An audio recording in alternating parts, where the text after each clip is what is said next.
हाय scholars, lecture number 6 solid state आज हम लोग फिर डिस्कस करेंगे, जिसमें हमारा मुख्य फोकस होगा closed packed structure and void कि क्रिस्टलाइन सॉलिड में यूनिट सेल के अंदर वॉइड्स क्या होते हैं और ये किस तरह से क्लोज पैकिंग होगी। यहाँ पे 1D 2D 3D सारे स्ट्रक्चर्स को बहुत आसान वे में हम लोग समझने वाले हैं। और आज हमारा एक फंडामेंटल कॉन्सेप्ट जो है कोऑर्डिनेशन नंबर की भी नींव रखेंगे कि कोऑर्डिनेशन नंबर क्या है, वॉइड्स क्या है, क्लोज पैक्ड स्ट्रक्चर क्या है, मैक्सिमम मीनिंग। ये आप आज हमारे तीन मुख्य टॉपिक हैं यहाँ पे छोटे छोटे, coordination number, close packed structure, 1D 2D and 3D direction. और हमारा थर्ड टॉपिक होगा voids. Voids meaning vacant space. जल्दी से रेडी हो जाइए हमारे सभी टेंजेंटर्स, कॉन्सेप्टर्स एंड स्कॉलर्स। लेक्चर नंबर 6 हम लोग पढ़ने वाले आज हैं क्या, closed packed structure, voids and coordination number. Coordination number एक छोटा सा टॉपिक है, लेकिन ये हमारे दोनों टॉपिक डिटेल से आज होने वाले हैं। कंप्लीट अच्छे से मुंह हाथ धो लीजिए जो बच्चे नींद में हो। चलिए डिस्कस करते हैं। देखिए बेटा, क्लोज पैक्ड स्ट्रक्चर क्या है। देखिए पिछले लेक्चर्स में बहुत आसान वे में हम लोगों ने डिस्कस किया कि जब कोई स्पेस होगा, स्पेस मीनिंग जनरली हम लोग सोचते हैं, हम लोग कहते हैं अरे यहाँ बहुत स्पेस है, खाली जगह पड़ी है ना। तो जब स्पेस होगा तो उस स्पेस में हमें क्या पैकिंग करेंगे, हम पैकिंग करेंगे। किसकी पैकिंग करेंगे, कॉन्स्टिट्यूएंट पार्टिकल्स की पैकिंग करेंगे। तो जब कॉन्स्टिट्यूएंट पार्टिकल्स की पैकिंग करेंगे तो हम लोग पैक करने के तरह तरह के तरीके अपनाएंगे बेटा यहाँ पे। उसके बावजूद भी कहीं न कहीं हमारा बीच में ऐसा स्पेस छूट जाएगा कि जहां पे कॉन्स्टिट्यूएंट पार्टिकल्स पैक नहीं हो पाए। तो जो वैकेंट स्पेस छूटेगा जहां कॉन्स्टिट्यूएंट पार्टिकल्स मीनिंग जो स्पेयर्स होंगे हमारे पैक नहीं हो पाएंगे, उसी वैकेंट स्पेस को हम लोग जनरली कहते हैं वॉइड्स। अब देखिए बेटा, तरह तरह के हम तरीके अपनाएंगे कि जिससे मैक्सिमम पैकिंग गेन करें हम क्रिस्टलाइन सॉलिड में। मीनिंग जितनी ज़्यादा हमारी पैकिंग होगी, मीनिंग जितने ज़्यादा हमारे number of constituent particles pack होंगे, वो उतना ही क्लोज पैक्ड स्ट्रक्चर बन जाएगा। तो अगर क्लोज पैक्ड स्ट्रक्चर की बात करें तो the structure of crystalline solid which have maximum number of packed constituent particles in lattice space is called closed packed structure. Simple way में हो गया। ऐसा क्रिस्टलाइन सॉलिड जिसकी मैक्सिमम एफिशिएंसी वो गेन करने की कोशिश करे तो उसे हम लोग कह सकते हैं, मीनिंग क्लोज पैक्ड स्ट्रक्चर की अगर नींव रखते हैं तो बेटा यहां पे बहुत सिंपल वे में हम लोग लिख सकते हैं द क्रिस्टलाइन सॉलिड। क्या लिखेंगे, the crystalline solid which have maximum number of packed constituent particle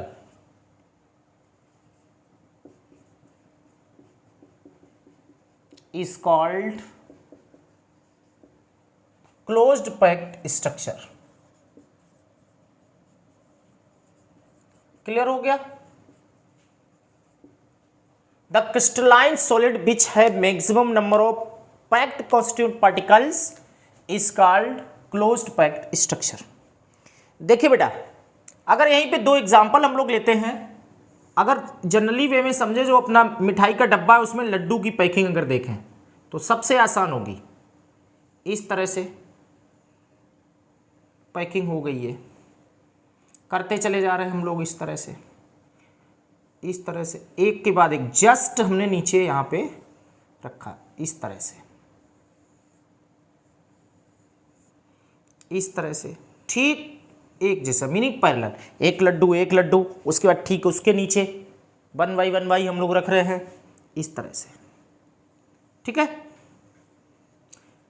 अब ये देखिए, एक पैकिंग ऐसी भी हम लोग कर सकते हैं। यहां पे देखिए, यहीं पे एक तो लेयर हमने ये बना दी इस टाइप से, एक तो लेयर हमारी ये हो गई। दूसरी लेयर हम लोग क्या करेंगे, इस टाइप से ना बना के इन दोनों के बीच में इस तरह से, यहां पे इस तरह से पैकिंग करेंगे। ये देखिए बेटा, थोड़ा सा इसमें लॉजिकल पॉइंट्स हमें लगाने, बस इस तरह से, और उसके बाद फिर यहां से हम लोग शुरू हो जाएंगे इस तरह से। फिर तो हम लोग देख रहे होंगे इस तरह से, जब ये पूरी पैकिंग होगी इधर इस तरफ इस तरफ, तो अब आप ये चीज महसूस करने लगे होंगे कि मोर क्लोज्ड पैक्ड स्ट्रक्चर कौन होगा, ए या बी। अभी लेयर और आगे बनेगी इस तरह से, यहां पे इस तरह से, है ना, देख रहे हैं। तो ज्यादा क्लोज्ड जो पैक्ड स्ट्रक्चर होगा वो कौन हमारा होने वाला है, बताइए। अब देखिए यहां ये वॉइड रहा और यहां वॉइड कौन सा है, ये है। कहां स्पेस ज्यादा है, इसमें स्पेस ज्यादा है या इसमें, तो देख रहे होंगे इसमें ज्यादा है ना। और ये देखिए क्लोज पैक्ड, या फिर हम लोग सिंपल वे में देख लें, अगर बॉल्स को बराबर बराबर एक दूसरे के ऊपर रखें और छोड़ेंगे तो वो क्या होगी, भाग जाएंगी, रन हो जाएंगे। लेकिन यहां पे इस तरह से रखेंगे तो वो पैक्ड हो जाएंगे। तो यहां पे अगर क्लोज पैक्ड स्ट्रक्चर की बात करेंगे तो कौन सा माना जाएगा, ये ज्यादा माना जाएगा, इसकी पैकिंग इफिशिएंसी ज्यादा होगी। इसे फर्स्ट लेट करें और इसे सेकंड लेट करें, तो यहां पे second crystalline solid is more closely packed compare to first, है ना, इस तरह से। तो यहां भी ज्यादा क्लोजली पैकिंग हो जाएगी। शायद लेक्चर नंबर 4 में भी डिस्कस किया था इस पॉइंट को, जल्दी स्क्रीनशॉट लें, नोट करें इसे। तो इस तरह से क्लोज्ड पैक्ड स्ट्रक्चर का मीनिंग है मैक्सिमम, ज्यादा से ज्यादा हम लोग कोऑर्डिनेशन नंबर को गेन करें। अब बात आती है यहीं पे कोऑर्डिनेशन नंबर आ जाता है। स्क्रीनशॉट लिया, देखिए समझिए कोऑर्डिनेशन नंबर क्या। जैसे एक कांस्टिट्यूएंट पार्टिकल को हमने यहां ले लिया, यहां कोऑर्डिनेशन नंबर क्या होने वाला है, देखिए यहां पे ये भी बता देगा। तो कोऑर्डिनेशन नंबर क्या होता है, अगर कोऑर्डिनेशन नंबर की बात करें, nearest neighbours which are touch a sphere, meaning यहां पे नियरेस्ट जो स्फीयर हमारे होंगे, जैसे ये हमने कांस्टिट्यूएंट पार्टिकल ले लिया, तो नियरेस्ट स्फीयर कौन है जो इसे टच कर रहे हो, 1 2 3 4, 4 ही तो है पड़ोसी इसके जो इसे टच कर रहे हैं। हालांकि पड़ोसी ये भी, लेकिन ये इसे टच नहीं कर रहे, तो ये पड़ोसी नहीं माने जाएंगे, ये चारों माने जाएंगे। तो यहां पे कोऑर्डिनेशन नंबर कितना है, फर्स्ट वाले में कोऑर्डिनेशन नंबर यहां बेटा कितना होगा, 4 होगा। और यहीं पे यहां अगर कोऑर्डिनेशन नंबर हम लोग देखें बेटा, तो देखिए ध्यान दो, 1 2 3 4 5 6, तो यहां कोऑर्डिनेशन नंबर कितना आ गया, 6 आ गया। कोऑर्डिनेशन नंबर क्लियर हुआ, कोऑर्डिनेशन नंबर कितना है यहां पे, 6 है। तो कहां कोऑर्डिनेशन नंबर ज्यादा है, इस सेकंड स्ट्रक्चर में, तो सेकंड ज्यादा क्लोजली पैक्ड माना जाए। जहां कोऑर्डिनेशन नंबर ज्यादा होगा वो बहुत ज्यादा क्लोजली पैक्ड माना जाएगा। अब अगर कोऑर्डिनेशन नंबर की डेफिनेशन लिखते हैं तो क्या हो जाएगा, the number of nearest and touching constituent particle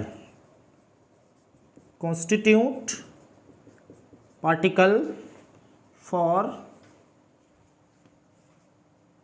a particle या फिर for a constituent particle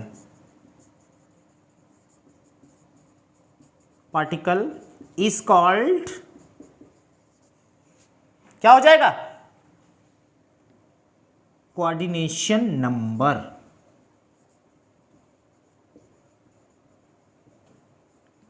यहां से क्लियर हुआ, the number of nearest and the touching constitute particles for a constitute particle, एक कॉन्स्टिट्यूट पार्टिकल के लिए टच करने वाले एनोदर कॉन्स्टिट्यूट पार्टिकल कितने हैं, वो इसका कोऑर्डिनेशन नंबर होगा। और कोऑर्डिनेशन नंबर जितना ज़्यादा होगा हमारा पैक्ड क्रिस्टलाइन सॉलिड उतना ही स्टेबल होगा, मीनिंग स्ट्रॉन्ग होगा, क्लोज्ड पैक्ड होगा। ये अंतर आपको दोनों स्ट्रक्चर्स में दिखाई दे रहा हो। इस हेडिंग का मीनिंग आप समझ रहे होंगे, क्लोज्ड पैक्ड स्ट्रक्चर मीनिंग क्या है। यहाँ आप देखिए ऐसे पैकिंग करेंगे तो कम एटम्स पैक होंगे, इस तरह से एटम ज़्यादा होंगे क्योंकि 6 कोऑर्डिनेशन नंबर यहाँ पे हो गया। तो यहाँ पे 6 coordination number meaning coordination number की भी नींव रख जाती है। यहाँ पे हमारी कोऑर्डिनेशन नंबर भी हमारे सामने आ जाएगा। तो जल्दी बेटा स्क्रीनशॉट लें, उसके बाद आगे हम लोग बात करते हैं। जल्दी करें, स्क्रीनशॉट लें। हो गया? ओके, देखिए आगे देखते हैं अब। तो इस तरह से हम लोग यहां बेटा आप लिख सकते हैं, जो हमारा रिजल्ट निकल के आएगा, द स्टेबिलिटी ऑफ, बहुत बेहतरीन पॉइंट निकल के आता है, stability of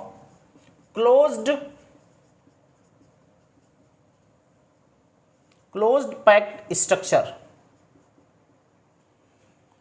directly proportional to coordination number.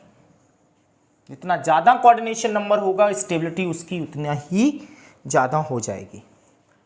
तो इस तरह से क्लोज्ड पैक्ड स्ट्रक्चर क्या है, द क्रिस्टलाइन सॉलिड विच है maximum number of packed constitute particles in lattice space is called closed packed structure. और ये जो क्लोज पैक्ड स्ट्रक्चर की स्टेबिलिटी होगी वो डिपेंड करेगी हमारी कोऑर्डिनेशन नंबर पे। और कोऑर्डिनेशन नंबर क्या होगा, एक कॉन्स्टिट्यूट पार्टिकल को कितने कॉन्स्टिट्यूट पार्टिकल टच कर रहे हैं, number of nearest and touching particles for a constitute particle is called nearest meaning, nearest particles meaning coordination number. याद रखेंगे, बहुत सिंपल वे में याद रखिए, बात को समझ चुके होंगे। जहां भी क्लोज पैकिंग हम लोग करेंगे वहां पे एक कॉन्स्टिट्यूट पार्टिकल को कितने कॉन्स्टिट्यूट पार्टिकल आपस में टच कर रहे हैं उसे हम लोग बेटा कहने वाले हैं कोऑर्डिनेशन नंबर, जितने कॉन्स्टिट्यूट पार्टिकल टच करेंगे वहां पे।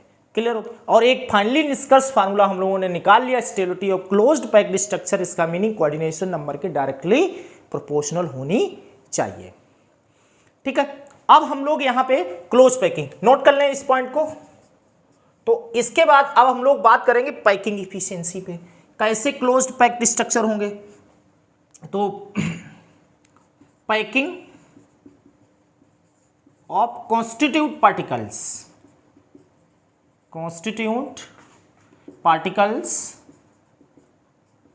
इन स्पेस लैटिस है ना बेटा। तो स्पेस लैटिस में कितनी तरह से कॉन्स्टिट्यूट पार्टिकल्स होंगे, यहां से इसे लिख देते हैं, packing of constitute particles in space lattice. ठीक है, तो स्पेस लैटिस में कॉन्स्टिट्यूट पार्टिकल्स की हम लोग पैकिंग किस तरह से कर सकते हैं। तो बेटा ये 3 तरह से कर सकते हैं। एक तो बंडी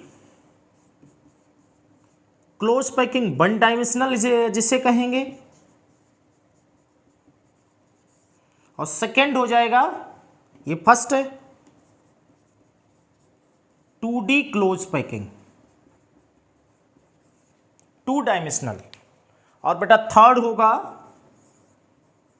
3D क्लोज पैकिंग, मीनिंग ये 3 डायमेंशनल। तो इस तरह से जो हम लोग पैकिंग करेंगे कॉन्स्टिट्यूट पार्टिकल्स की स्पेस लैटिस में, तो 1D में भी कर सकते हैं, 2D में भी, बट एंड 3D में। तो सभी में 1 बाय 1 हम लोग सीखने वाले हैं। स्क्रीनशॉट लें, आगे बढ़ें, फिर जल्दी करें बेटा।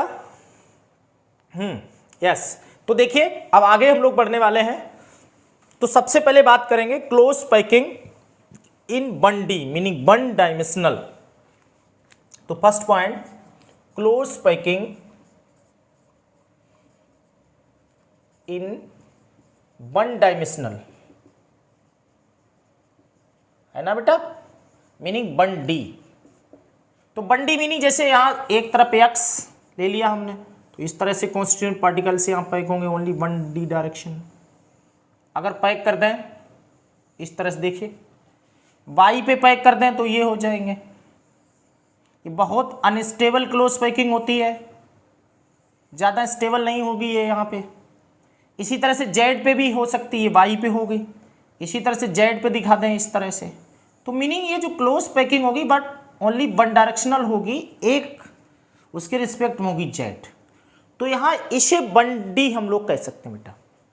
तो यहाँ भी देख रहे होंगे एक कॉन्स्टिट्यूएंट पार्टिकल को कितने पार्टिकल टच कर रहे हैं, 2 ही टच करेंगे। तो यहाँ पे इसका कोऑर्डिनेशन नंबर कितना हो जाएगा, 2। तो यहाँ पे 1D जो क्लोज पैकिंग होगी, यहाँ कोऑर्डिनेशन नंबर हमारा कितना होने वाला है, 2 होगा। और बहुत अनस्टेबल क्लोज पैक्ड स्ट्रक्चर ये होते हैं, ज़्यादा स्टेबल नहीं होते हैं, ज़्यादा अपने स्ट्रक्चर को एग्जिस्ट नहीं कर पाते हैं ये। इसके बाद आएगा सेकेंड होगा क्लोज पैकिंग इन 2 डायमेंशनल।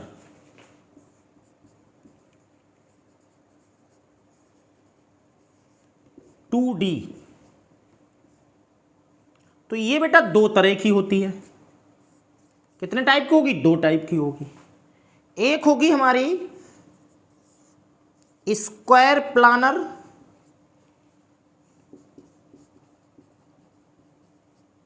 Closed packed structure.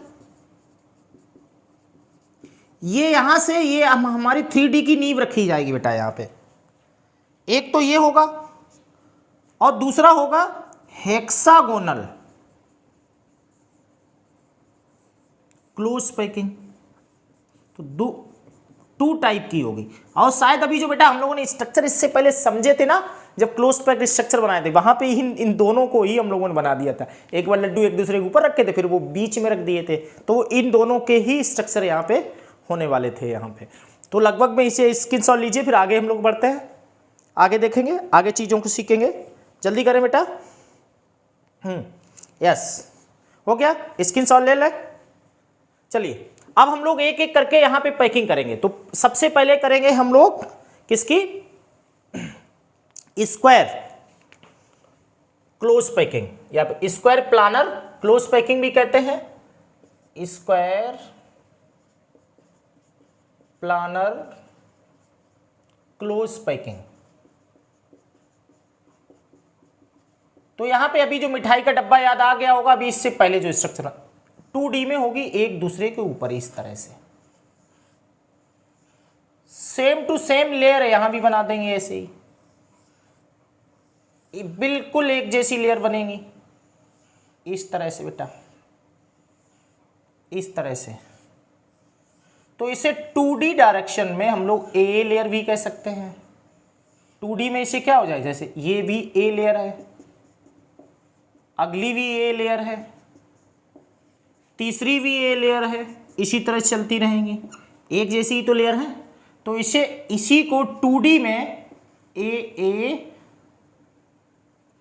इस तरह से ए क्लोज पैक्ड स्ट्रक्चर भी कहेंगे 2D में। Square planar close packed structure को या फिर स्क्वायर प्लानर क्लोज पैकिंग को हम लोग ए क्लोज्ड पैक्ड स्ट्रक्चर भी कह सकते हैं। क्लोज्ड पैक्ड स्ट्रक्चर ये 2D में होंगे, सेम टू सेम। तो अब यहां पे इसका कोऑर्डिनेशन नंबर कितना है हम लोग देख चुके हैं। एक कोई भी हम लोग कॉन्स्टिट्यूएंट पार्टिकल ले लेंगे तो 1 2 3 4, कोऑर्डिनेशन नंबर कितना है 4। तो यहाँ पे CN कितना होगा 4। और यहाँ बेटा पैकिंग इफिशिएंसी कितनी होगी, लेक्चर नंबर जो हमारा पिछला लेक्चर था उसमें शायद हम लोगों ने जो हमारी क्यूबिक यूनिट सेल थी, BCC हुई, FCC हुई, PCC हुई, सभी में हम लोगों ने ड्राइव की थी कि 100% स्पेस में कितना पैक होगा। PCC में 52 होता था, BCC में 68 और FCC में हमारा 74 होता था। तो इसी तरह से यहाँ जो स्पेस होगा, जहां अगर हम लोग इस तरह से पैक करेंगे, स्क्वायर प्लानर पैकिंग अगर करते हैं किसी भी स्पेस में, तो कितने % स्पेस कवर कर लेगा ये। इस पॉइंट को याद रखिएगा, मल्टीपल क्वेश्चंस में या आसन्न रीजन टाइप में किसी न किसी तरह से ये खूब एग्जाम्स में आता है। अगर 2D पैकिंग हो रही है, स्क्वायर प्लानर क्लोज पैकिंग हो रही है, ए टाइप की हो रही 2D में, तो यहाँ कोऑर्डिनेशन नंबर 4 होगा और जो पैकिंग इफिशिएंसी हमारी बेटा होने वाली है यहाँ पे कितनी होगी 4 हो। ये पैकिंग इफिशिएंसी हमारी यहाँ 52.4% होगी बेटा। कितनी होगी हमारी 52.4% यहाँ पे हमारी पैकिंग इफिशियंसी होने वाली है। 52.4% लगभग में पैकिंग इफिशियंसी हमारी यहाँ पे होगी। सॉरी 1 मिनट, 52.4 नहीं 54.5% लगभग पैकिंग इफिशियंसी हमारी होने वाली होगी यहाँ पे। तो इस तरह से हम लोग इन वैल्यू को याद रख सकते हैं। ये 2D की बात हो रही है। कोऑर्डिनेशन नंबर हमारा कितना होगा 4 होगा। इसी तरह से बेटा अगर हम लोग दूसरे वाले की बात करें, हेक्सागोनल क्लोज पैक्ड स्ट्रक्चर अगर यहीं पे बना दें, ये 2D की बात कर रहे बेटा, तो हेक्सागोनल दूसरे की बात, ये तो फर्स्ट हो गया। दूसरे की बात करें हेक्सागोनल क्लोज पैक्ड स्ट्रक्चर की बात कर रहे हैं अगर हम लोग, तो यहां पे दूसरे वे में पैकिंग होगी अब लड्डुओं की, समझ गए, या बॉल्स की, इस तरह से। अब ये बीच में रखेंगे इस तरह से, देखिए इस तरह से, इन दोनों के बीच में, इन दोनों के बीच में, ठीक। फिर वापस आ जाएंगे हम लोग इस तरह से,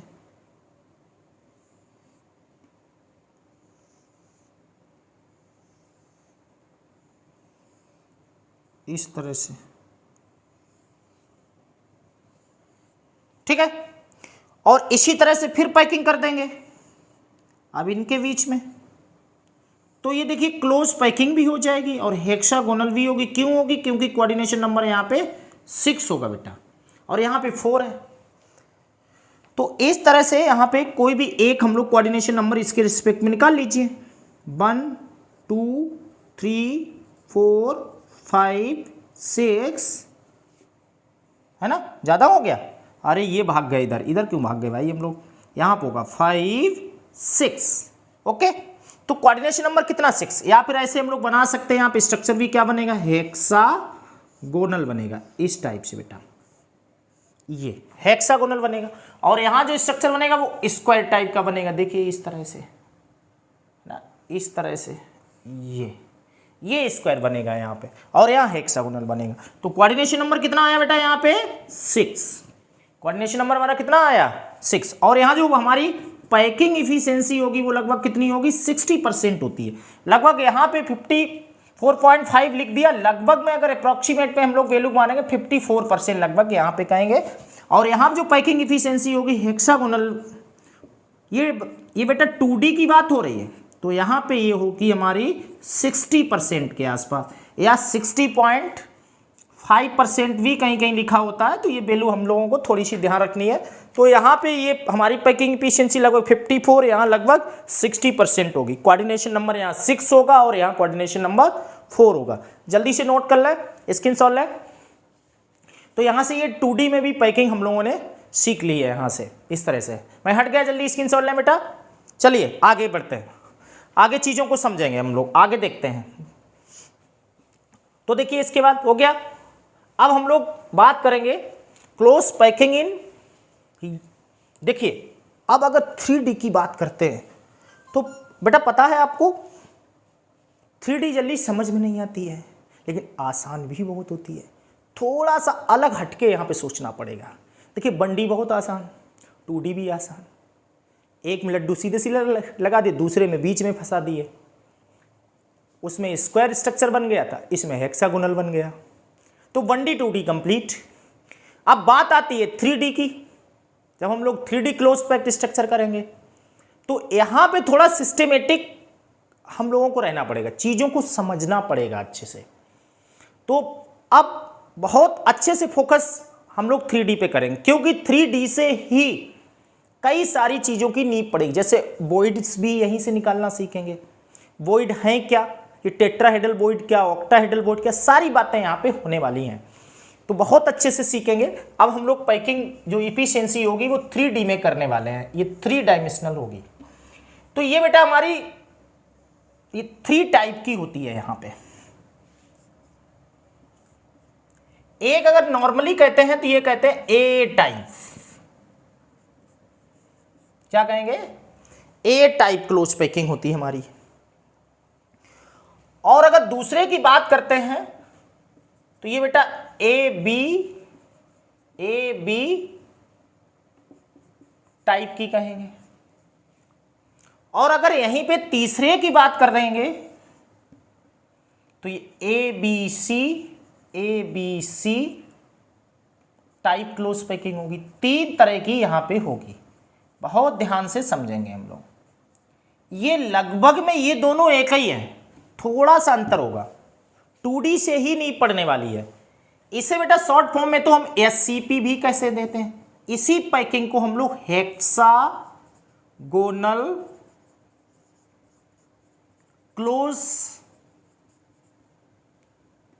क्लोज पैकिंग भी कह देंगे। और इसे बेटा हम लोग CCP,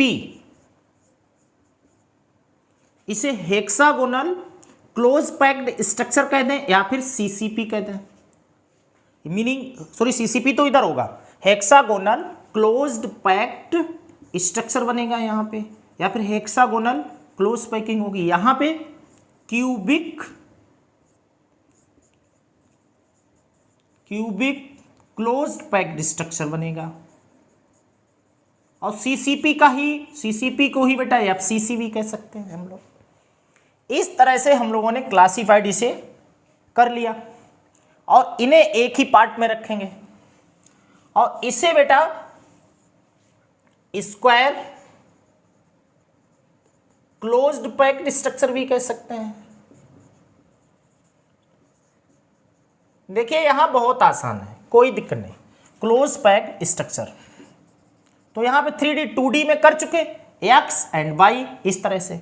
अब ये हम लोगों को 3D में करनी होगी, यानी यहां तो सिंपल है, यहां बहुत आसान है, ऐसे हम लोग समझ सकते हैं। इस तरह से लड्डू बराबर में बिल्कुल रखना, स्क्वायर है ना, इस तरह से,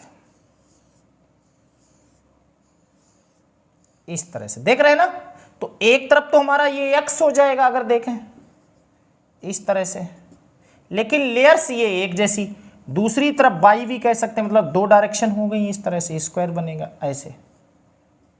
तो इसे भी हम लोग ए टाइप का बोल सकते हैं, ठीक है, ए टाइप। लेकिन ये अभी केवल हमारी कौन सी है 2D, और अगर 3D की बात करें जेड भी तो बनानी पड़ेगी, जेड या तो ऊपर या नीचे। यहां से तो 4 कोऑर्डिनेशन नंबर हो जाएगा सीधा भैया, 2 की पैकिंग कर ली, ये कर दी, ये कर दी, ये कर दी, और आगे पीछे भी तो बनानी पड़ेगी। इस तरह से समझेंगे, ये पैकिंग हो गई, ये हो गई, ये कहां जाएगी। अगर बीच वाले की बात करें भाई, पीछे भी होगी फ्रंट पे भी होगी, तो जेड वाली एक्सिस कहां रहेगी।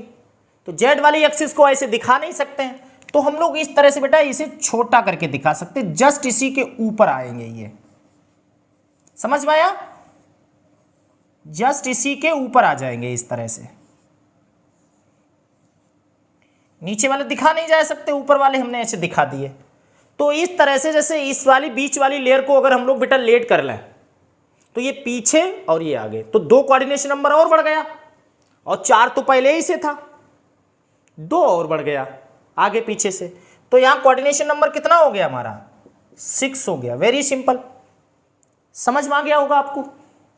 मीनिंग क्या, ये छोटे छोटे जो हमने आपके स्क्वायर बनाए हैं यहाँ पे, इनका क्या मतलब है, चीजों को समझ पाए क्या मतलब है इनका, छोटे छोटे का मीनिंग क्या है यहाँ पे बेटा। मीनिंग ये आगे और पीछे वाले, ठीक, जेड एक्सिस वाले हो गए। तो इस तरह से, लेकिन ये एक दूसरे के जस्ट ऊपर रखे जाएंगे, इसलिए यहां पे ऐसा हुआ। तो जो हम लोगों ने 2D में स्क्वायर क्लोज पैक्ड स्ट्रक्चर बनाया था, उसी पे हमें सेम तीसरी लेयर बनानी है यहां पे। तो ये हमारी ए टाइप की 3D में हो जाएगी। कोऑर्डिनेशन नंबर यहां पे 6 हो जाएगा। 2D में कितना था 4 था, क्योंकि वहां केवल 2 लेयर थी, यहां पे 3 लेयर आ जाएंगी। अब बात करेंगे यहां पे SCP की बात करें यहां पे, तो SCP में बेटा यहां पे थोड़ा सा ध्यान देंगे, अच्छे से बातों को समझेंगे। इस तरह से जब हम लोग क्लोज पैकिंग करें, इस तरह से, क्योंकि एक में ही दोनों को हम कवर करने वाले हैं। और यहाँ पे बेटा इस तरह से हम लोग यहाँ पैकिंग कर देंगे ऐसे, अच्छे से समझें।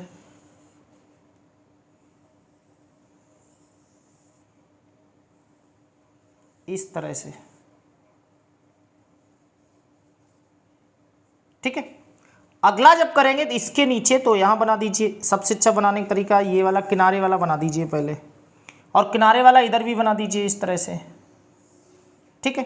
इसके बाद अब हम लोग इनके बीच में बनाने की कोशिश करें। इसे थोड़ा सा इधर करो, इस तरह से किनारे वाला। अब इनके सबके बीच में फिर बनाइए, ऐसे बनते चले जाएंगे इस तरह से, ठीक है बेटा। इसी तरह से फिर यहाँ पर बन जाएंगे। अभी तो हम लोगों ने हेक्सागोनल 2D पैकिंग की है, इस तरह से हेक्सागोनल 2D पैकिंग की है लगभग हम लोग। अब तो ये तो कुछ ज़्यादा ही बड़ा हो गया ना, तो इस तरह से अभी हम लोगों ने हेक्सागोनल 2D पैकिंग की बेटा, इस तरह से। अब ये यहाँ बना देगा, तो इस तरह से ये पैकिंग हो रही है। तो हम लोग देख रहे हैं अभी तो ये 2D पैकिंग हुई, अब ये 3D भी तो होगी। और अगर हम लोग देखें ये यहाँ पे 3 टच कर रही है, 3 इस पे टच कर रहा है, इन तीनों को अलग निकाल लेते हैं इस तरह से, देखो इस तरह से, ठीक। अब जैसे ही हम लोग, ये तो ए टाइप की हो गई, तो ए लेयर बन गई हमारी। जैसे ही हम लोग जेड एक्सिस पे जाएंगे तो इनके ऊपर पैकिंग जैसे ही करेंगे तो एक आगे जाएगा एक पीछे, तो पीछे जब जाएगा ये देखिए यहाँ पे भाई, जब हम लोग 2D में भी पैकिंग करेंगे एक फ्रंट होगा एक पीछे, जो पीछे वाला हमारा स्पेयर होगा तो इसकी हमें सर दिखाई केवल देगा छोटा सा, क्योंकि वो पीछे होगा इसके, तो ये हमें सर दिखाई देगा।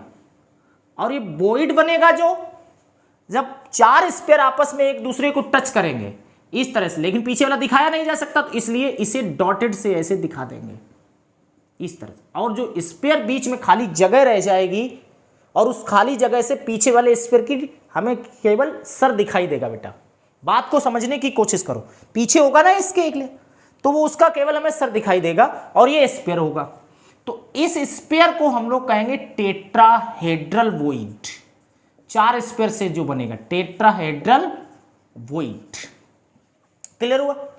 तो ये टेट्राहेड्रल वॉइड बनेगा यहां पे। लेकिन ये जो सर दिखाई देगा पीछे से, देखिए अच्छा है, सबसे अच्छा कंचे ले लो, 3 को टच करो, एक पीछे रख लेना उसके, 3 कंचे लेंगे, टच करो तीनों को ऐसे ट्राइगोनल, और पीछे से एक को टच कराएंगे पीछे वाले की आपको छोटा सा पॉइंट दिखाई देगा और उसमें गड्ढा सा बनेगा, बीच में खाली जगह होगी।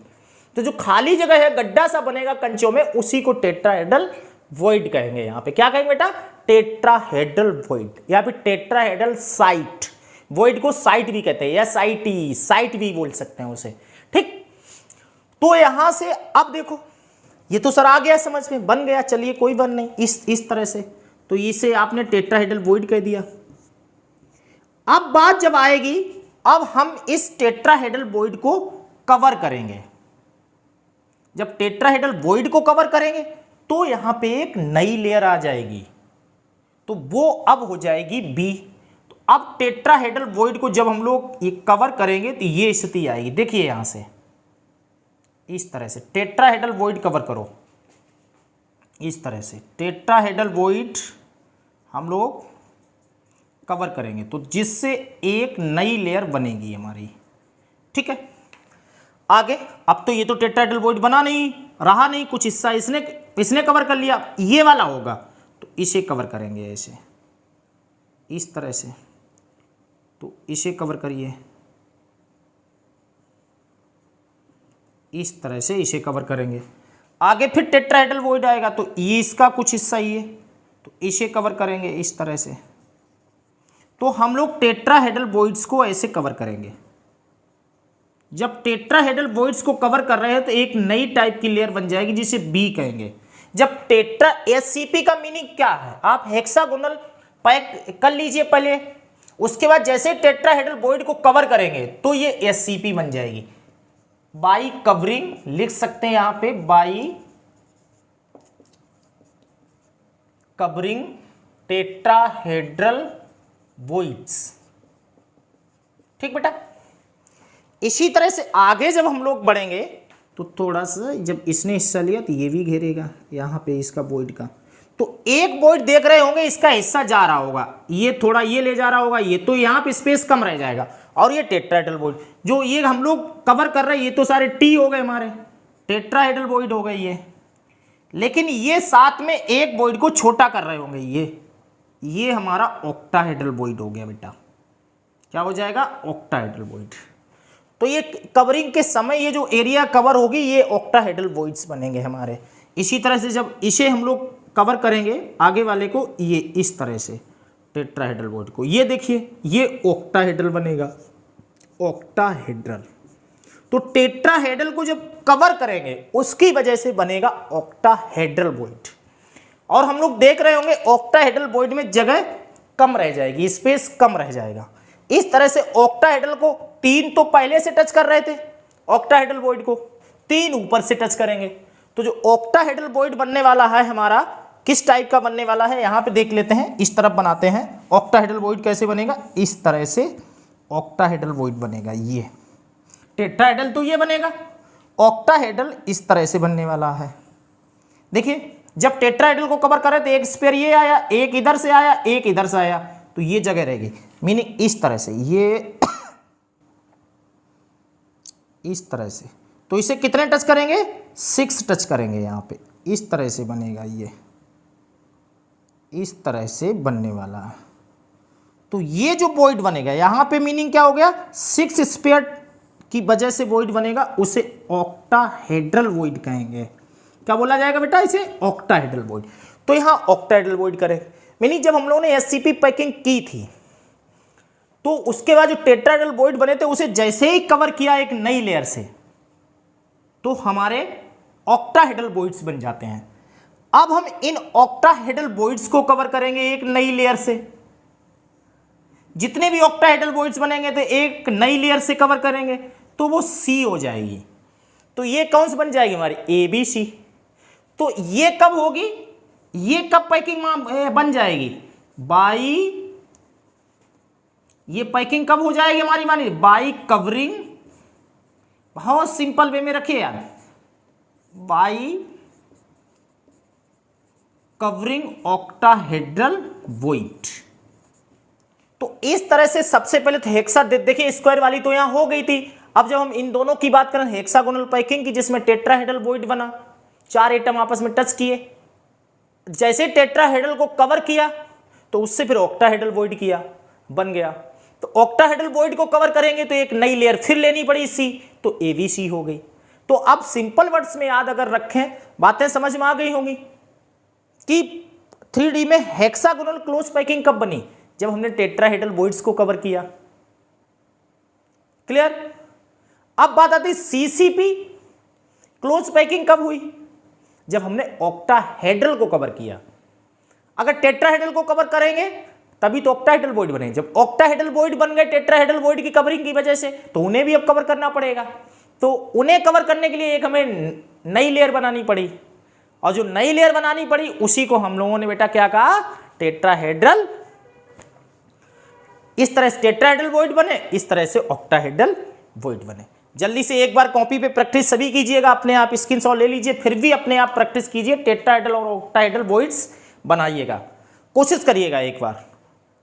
हम लोग कोशिश करेंगे एक बार tetrahedral voids and octahedral voids बनाने की। क्लियर? ओके, हो गया। स्क्रीनशॉट ले बेटा, जल्दी से नोट करें, तब तक मैं पानी पी लूं। एक बार जरूर अपने आप कॉपी पे प्रैक्टिस जरूर करें, तभी मजा आएगा।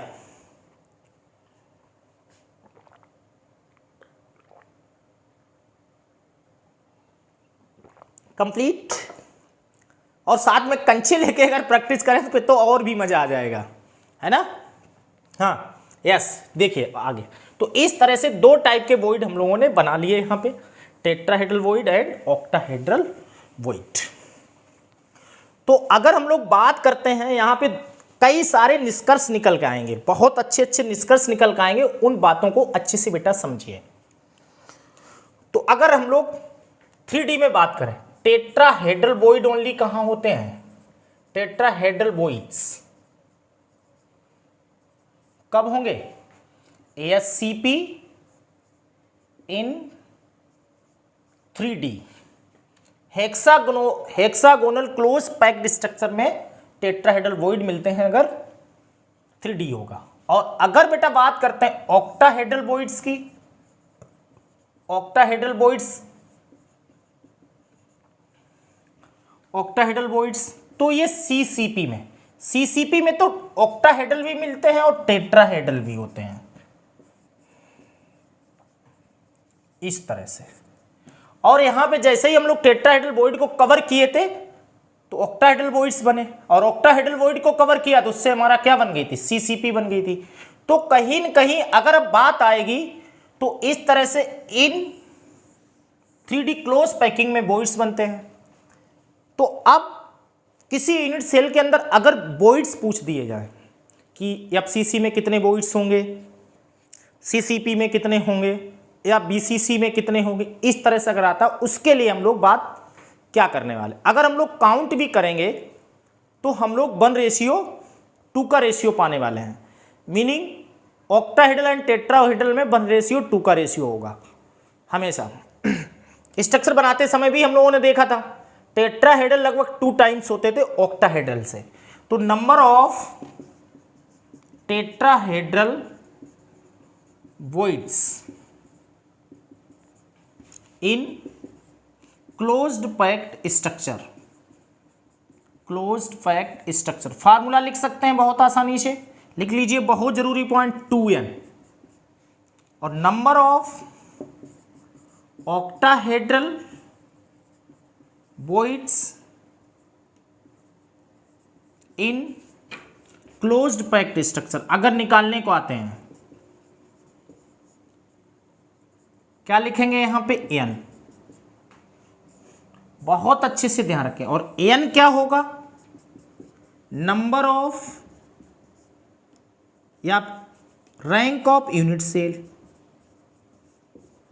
रैंक ऑफ यूनिट सेल क्या होगा? Rank of unit cell. इस तरह से हम लोग ध्यान रख सकते हैं। क्लियर बेटा? अब बात करते हैं कि tetrahedral void close packed structure में कहां बनते हैं? Octahedral voids. ये बेटा फार्मूले दोनों नोट कर लीजिए। अब जैसे अगर हमसे एफसीसी की बात की जाए, एफसीसी में कितने टेट्राहेड्रल होंगे, कितने ऑक्टाहेड्रल होंगे, क्योंकि एफसीसी में ही दोनों होते हैं। तो अब एफसीसी में कितनी रैंक एफसीसी की होती है? रैंक का मतलब कल बताया था पिछले लेक्चर में, क्या बताया था? नंबर ऑफ कॉन्स्टिट्यूट पार्टिकल जो पैक होंगे उसके अंदर। एफसीसी में कितने होते हैं? 4 होते हैं। अगर टेट्राहेड्रल वॉइड पूछेंगे तो n की जगह 4 रख देंगे, 8 हो जाएंगे। और अगर ऑक्टाहेड्रल पूछेंगे तो n की जगह हम लोग कितना रख देंगे? 4 रख देंगे तो 4 हो जाएंगे। तो एफसीसी में टेट्राहेड्रल वॉइड 8 होंगे और हमारे ऑक्टाहेड्रल वॉइड कितने होंगे? 4 हो जाएंगे। आसानी से निकल आया, हो गया ना? तो इस तरह से हम लोग टेट्राहेड्रल वॉइड्स और ऑक्टाहेड्रल वॉइड्स बता सकते हैं बहुत आसानी से। फिर भी हम लोग एक बार ये और देखते हैं कि किस तरह से कितने टेट्राहेड्रल वॉइड्स बनेंगे, कितने ऑक्टाहेड्रल वॉइड्स बनेंगे, ये चीज़ भी हम लोग प्रूव करेंगे एफसीसी में। तो याद रखेंगे टेट्राहेड्रल वॉइड्स मीनिंग कैसे बनते हैं? जब 4 एक दूसरे को 4 एटम्स की वजह से जो वॉइड बनेगा उसे टेट्राहेड्रल कहेंगे, टेलीविजन। याद रख सकते हैं। और अगर यहीं पे 6 टच करेंगे तो इस तरह से देखिए,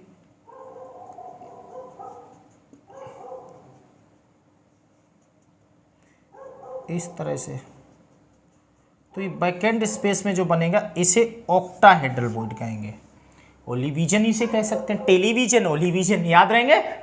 अब टेट्राहेड्रल वॉइड बेटा कहां बनते हैं? At the centre of diagonal, at the body diagonal, at the body diagonal पे बनेंगे। और भी बॉडी डायगोनल पे बेटा कितने बनते हैं पता है आपको? टेट्राहेड्रल वॉइड 2 बनते हैं। और ये कहां कहां बनते हैं? एक तो बॉडी सेंटर पे बनता है और एज सेंटर्स पे बनते हैं। बहुत मजबूत बात आपको बता रहे हैं हम, याद रखना, बहुत बेहतरीन। बॉडी सेंटर बनते हैं और कहाँ बनते हैं? एज सेंटर पे। बना के दिखाऊं? चलिए देखते हैं, बना के देख लो तो किस तरह से बनेंगे। और ये दोनों कहाँ मिलने वाले हैं हमें? एफसीसी में या सीसीपी। तो देखिए बात करते हैं यहां पे इस तरह से। पहले टेट्राहेड्रल को समझ लेंगे। एफसीसी में हर फेस सेंटर पे भी एक एक एटम होगा। अब बॉडी डायगोनल क्या होगा? आपको पता है एक कमरा है, कमरे में वो वाला कोना मिला दीजिए ऐसे, और उसी के सामने नीचे वाला, तो ये हमारा बॉडी डायगोनल हो जाएगा। तो बॉडी डायगोनल जब इस तरह से बेटा होगा तो मीनिंग ये कोना मिला दें और इसे मिला दें अगर, तो इस तरह से ये हमारा बॉडी डायगोनल होगा। ठीक है, तो बॉडी डायगोनल जब होगा तो यहां पे तो ये बॉडी सेंटर आ गया, यहां एटम पैक होगा एक तो, और एक बेटा यहां पे बनेगा मेरा टेट्राहेड्रल वॉइड यहां पे, और इधर एक बनेगा टेट्राहेड्रल वॉइड। तो एक बॉडी डायगोनल में हमारे दो टेट्राहेड्रल वॉइड बनते हैं। या आसानी से ऐसे भी चेक कर लो, देखो किस तरह से। जैसे ये टेट्राहेड्रल वॉइड है, एक कॉन्स्टिट्यूएंट पार्टिकल यहां हो गया, एक यहां हो गया, और एक बेटा यहां हो गया, एक यहां हो गया। तो देखो ये इसी तरह की शेप भी बन जाएगी, देखो इस तरह से शेप भी बन गई होगी। तो यहां पे 4 एटम हो गए, ये 1 2 ये 3 ये 4, तो बीच में क्या बनेगा? Tetrahedral void. इस तरह से देखो बीच में बन जाएगा टेट्राहेड्रल वॉइड। तो ये इसी तरह से अगर इधर से देखें, एक कॉन्स्टिट्यूएंट पार्टिकल ये हो गया, एक ये हो जाएगा, एक ये हो जाएगा, और ये चौथा ये हो जाएगा। तो ये भी एक टेट्राहेड्रल, मतलब 4 आपस में, तो यहाँ पे बीच में टेट्राहेड्रल वॉइड बना दिए ये। तो इस तरह से एक बॉडी डायगोनल में कितने होने वाले हैं हमारे? समझ जाइए अब आप, कितने होंगे हमारे? 2 टेट्राहेड्रल वॉइड बनेंगे। अब बॉडी डायगोनल कितने होते हैं? 4 होते हैं। एक ये मिला देंगे, एक ये मिला देंगे, एक ये मिला देंगे, और एक ये मिला देंगे, तो 4 हो जाएंगे। या ऐसे देखो बेटा चेक कर सकते, 1 2 ये 3 और एक खुद ये 4, 4 होंगे। तो बॉडी डायगोनल कितने होते हैं? 4 होते हैं। तो यहां पे बॉडी डायगोनल कितने होते हैं? 4 होते हैं, और एक डायगोनल पे 2 हमारे टेट्राहेड्रल वॉइड्स। तो number of tetrahedral voids, tetrahedral voids FCC में कितने हो जाएंगे? 2 × 4, मीनिंग बॉडी डायगोनल 4 होंगे, और एक डायगोनल पे 2 एटम पैक होंगे, तो टोटल टेट्राहेड्रल वॉइड कितने हो जाएंगे हमारे? 8 हो जाएंगे। क्लियर हुआ? और वही देखो डायरेक्ट फार्मूले से भी निकल कर आ रहा था, 2n और an अभी बताए थे, तो 8 हो गए। इसी तरह से ये बॉडी सेंटर पे होगा और एज सेंटर पे भी होगा। तो इसकी स्थिति देखते हैं। बॉडी सेंटर पे तो एक ही बन पाएगा भैया। 6 जब टच करेंगे, देखिए प्रैक्टिकली थोड़ा समझ लीजिए। जैसे प्रैक्टिकली इसे हम लोगों ने समझा, 4 एटम थे 1 2 3 4, ये आपस में जब टच करें बीच में एक टेट्राहेड्रल वॉइड बन जाएगा हमारा आसानी से। ठीक इस तरह से थोड़ा सा इधर बनने वाला होगा भाई, देखो ना 1 2 3 4, तो थोड़ा सा इधर टेट्राहेड्रल वॉइड। इसी तरह से यहाँ 1 2 3 4, तो 1 2 3 4 1 2 3 4, तो ये टेट्राहेड्रल वॉइड एक दब जाएगा बीच में। 1 2 3 4, तो ये टेट्राहेड्रल वॉइड यहाँ पे बीच में एक हमारा दब जाएगा। इसी तरह से बॉडी सेंटर पे अगर बात हम लोग करते हैं तो 1 2 ये 3 4 5 6, ये तो कॉर्नर 8 हो गए हमारे, और यहाँ पे बीच में ये हमारा एक वॉइड मिलेगा हमें, ऑक्टाहेड्रल वॉइड। और हर हमें कहाँ मिलेगा? एक। अब ये देखिए 6 से कैसे दबा हुआ होगा, देख सकते हैं हम लोग। एक तो ये हो जाएगा, एक ये खुद हो गया, एक इधर से आ जाएगा ये, एक इधर से ये आ जाएगा, है ना, और एक बैक साइड से आएगा और एक ये फ्रंट साइड जाएगा, तो ये 6 हो जाएंगे यहाँ पे। भाई ऐसे भी तो आएंगे बैक साइड फ्रंट वाले, ऐसे हम लोग लिख देते। तो यहाँ पे ये 6 के बीच में बनने वाला यहाँ पे होगा टेट्राहेड्रल। इसी तरह से एज सेंटर पे देखते हैं, ये एज सेंटर होगा। ए सेंटर पे एक तो ये तो है ही हमारा, एक इधर से आएगा एक इधर से आएगा और एक पीछे से एक आगे से, तो यहाँ पे भी इसके पास 6 हो जाएंगे। तो इस तरह से यहाँ भी ऑक्टाहेड्रल वॉइड बन जाएगा। तो यहाँ पे नंबर ऑफ ऑक्टाहेड्रल वॉइड कितने होने वाले हैं, देख लीजिए, नंबर ऑफ ऑक्टाहेड्रल वॉइड्स कितने बनने वाले हैं बेटा, देख लीजिए यहाँ से बहुत आसानी से। तो बॉडी सेंटर पे तो एक हो जाएगा, ए सेंटर पे कौन सा 1/4 ही हो पाएगा, और 12 होती हैं तो ये 3 और 3 and 1 कितने हो गए 4। यही चीज़ अभी 2n और n से भी आ रही थी, और यही चीज़ बेटा हम लोगों ने प्रैक्टिकली भी समझ ली है। तो इस तरह से 1 2 3 4 के बीच में टेट्राहेड्रल वॉइड, 1 2 3 4 के बीच में टेट्राहेड्रल वॉइड, मीनिंग तो एक डायगोनल बॉडी डायगोनल पे 2 टेट्राहेड्रल वॉइड बनेंगे, टोटल 4 होंगे, इसलिए 8 हो जाए। इसी तरह से 6 यहाँ पे हो जाएंगे, तो यहाँ पे एक बॉडी सेंटर पे होगा और हमारे 3 ए सेंटर पे बन जाएंगे, तो इस तरह से 4 आ जाएंगे। तो ये एफसीसी और सीसीपी में हम लोगों ने यहाँ पे tetrahedral void and octahedral voids भी कैलकुलेट कर लिए, कहाँ पे कितने होने वाले हैं। चीज़ों को समझ गए होंगे अच्छे से बेटा, नोट कर लीजिए, स्क्रीनशॉट ले लीजिए, समझ लीजिए बहुत अच्छे से। फिर आगे बढ़े थोड़ा सा, यहाँ पे जो वॉइड जो खाली जगह होगी इसमें जब किसी एटम वगैरह को पैक कराएंगे तो उसकी रेडियस और इस वॉइड की रेडियस में अब रिलेशन वाला टॉपिक थोड़ा सा है, उसे भी 5 मिनट में डिस्कस हम लोग कर लेते हैं। फिर आगे बेटा हम लोग बढ़ते हैं। अच्छा, अगर इस डिस्टेंस को देखें तो ये डिस्टेंस हमारी कितनी होने वाली है, बताइए भाई कितनी होने वाली है। तो यहाँ देखिए r, ये तो इसकी वाली r होगी स्पेयर, ये इसकी वाली होगी r, तो ये टोटल तुम्हारी 4r होती थी, हम लोग पहले से जान, तो 4r = √3a कितनी होती थी, 4r = √3a। कल पिछले लेक्चर में यह निकाली थी, तो ध्यान रखना अभी आगे थोड़ा यूज होगी, हम लोग रिलेशन निकालेंगे। हो गया स्क्रीनशॉट, आगे बढ़े, बस लास्ट में लेक्चर पहुंच चुका हमारा आज का लेक्चर। हम लोगों ने चीज़ों को समझ लिया है, बिल्कुल आखिरी में हम लोग पहुंच चुके हैं आज आसानी से। तो अब हम लोग अगर ऑक्टाहेड्रल वॉइड की बात करें और टेट्राहेड्रल वॉइड की बात करें, तो यहाँ पे अब जो हमारा टॉपिक होगा relation between radius of void and radius of atom.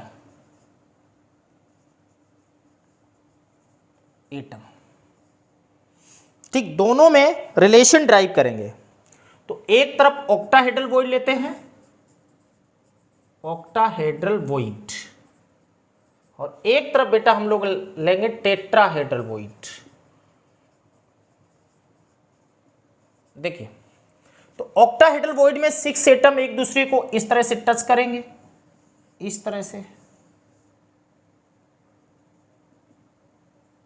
तो ये ऑक्टाहेड्रल वॉइड बनेगा। अगर इसे हम लोग देखिए एक दूसरे के ऊपर कैसे, जैसे नहीं 2 इधर रखे और 2 इधर रखे होंगे, हमें दिखाई दे रहे हैं, हालांकि हैं इस तरह से, ये वो भी बनेगा। अगर इसे यहां से बेटा हम लोग कट कर देते हैं, काट देते हैं इसे, तो भाई जब हम लोग क्यूबिक फॉर्म में 3D में पैक करेंगे, तो अगर इसे काट देंगे तो इस तरह से ये ऑक्टाहेड्रल वॉइड हमारा निकल के आएगा बीच में, क्योंकि हमें अंदर पैक करेंगे ना, तो अंदर का हिस्सा इस तरह से ये हमारा निकल के आएगा, और यहां पे ये हमारी पैकिंग होने वाली है इस तरह से। तो यहां पे ये तो स्पेयर हो गए हमारे, सपोज दैट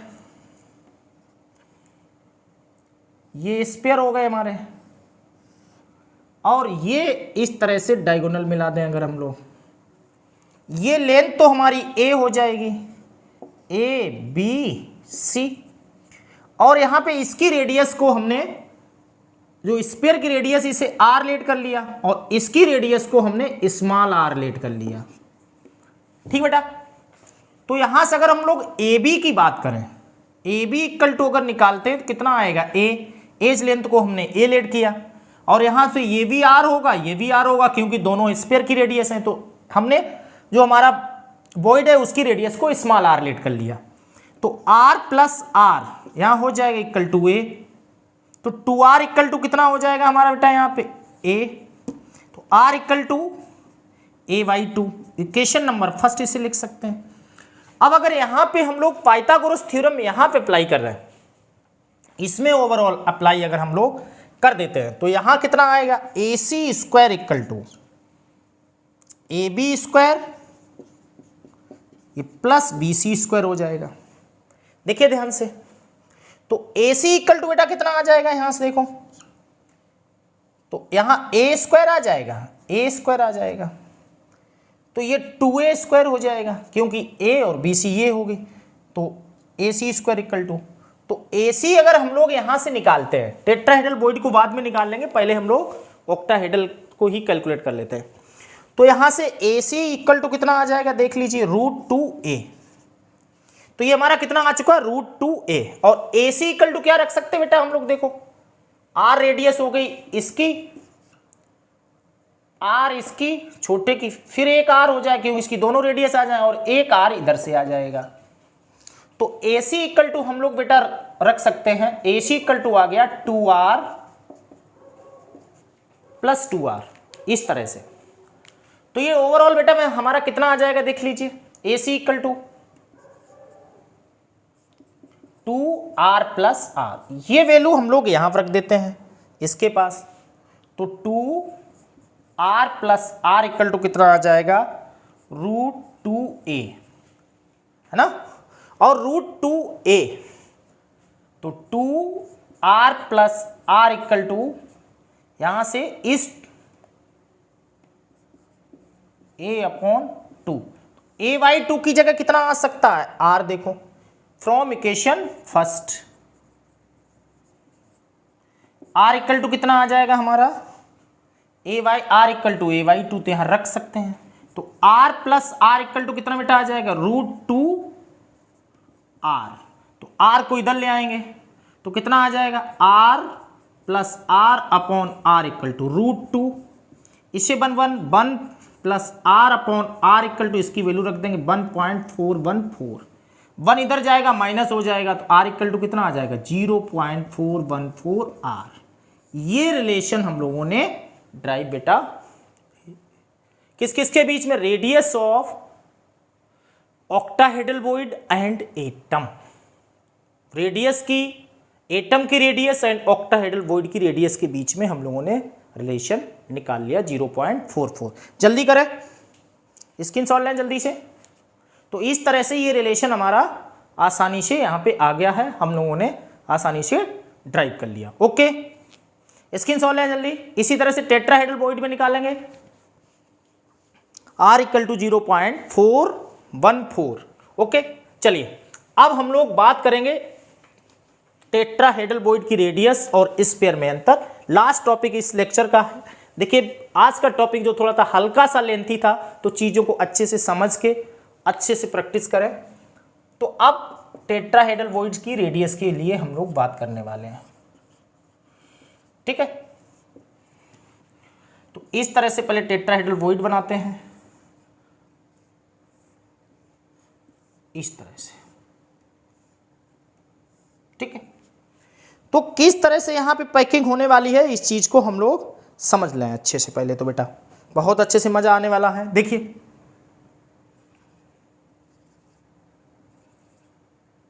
ये इस तरह से 4 हो गए, और इन्हीं के बीच में हमारा एक आ जाएगा टेट्राहेड्रल वॉइड, मान लिया ये आ गया टेट्राहेड्रल वॉइड, और इस तरह से इसे हम लोग यहाँ पे मिला सकते हैं, थोड़ा सा इधर कर लेते हैं, ठीक है, इस तरह से,